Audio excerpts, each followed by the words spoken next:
Perkenalkan, nama saya Yohana Bonita Basuki dengan NPM 2412011117. Halo, perkenalkan nama saya Nabila Zahra dengan NPM 241201111081. Assalamualaikum warahmatullahi wabarakatuh. Perkenalkan, nama saya Hikmam Fauzan Pratama dengan NPM 2452011029. Halo, perkenalkan nama saya Suci Natasha. Saya akan menjelaskan mengenai pengertian benda dan apa itu hukum benda. Jadi, benda sendiri dalam hukum perdata memiliki pengertian sebagai segala sesuatu yang dapat menjadi objek hukum. Nah, hukum benda itu adalah bagian dari hukum perdata yang mengatur hubungan hukum antara subjek hukum, yang dimana itu adalah orang atau badan hukum, dengan benda sebagai objek hukum. Hukum ini mencakup hak dan kewajiban atas benda seperti kepemilikan, penggunaan, pengalihan, hingga penyelesaian sengketa benda. Pengaturan hukum benda adalah aturan hukum yang mengatur tentang benda sebagai objek hak milik dan hak kebendaan lainnya. Hukum benda mengatur jenis-jenis benda, bergerak, tidak bergerak, berwujud, dan tidak berwujud, serta hak-hak atas benda seperti hak milik, hak guna, dan hak tanggungan. Sistemnya tertutup, artinya hanya hak yang diatur undang-undang yang diakui. Tujuannya untuk mengatur kepemilikan, penggunaan, dan perlindungan hukum terhadap benda.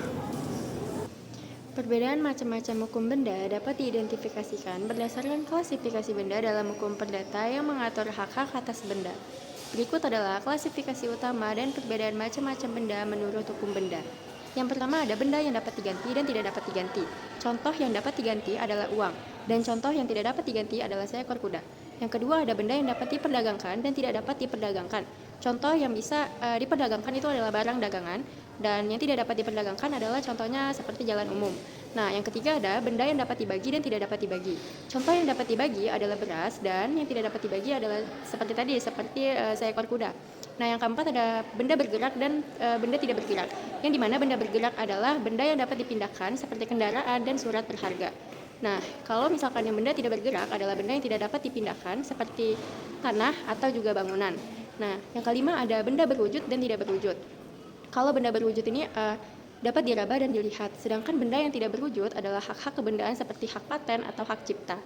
Nah, yang keenam ada benda yang dapat dipakai habis dan tidak dapat dipakai habis. Nah, benda yang dapat habis dipakai misalnya bahan makanan, sedangkan benda yang tidak dapat habis dipakai misalkan perabot rumah.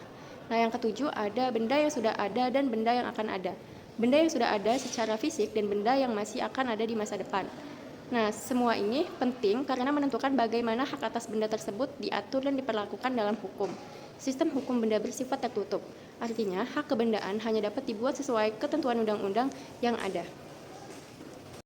Undang-Undang Pokok Agraria atau UUPA Nomor 5 Tahun 1960 dan Buku 2 KUH Perdata memiliki hubungan erat dalam pengaturan hukum benda di Indonesia.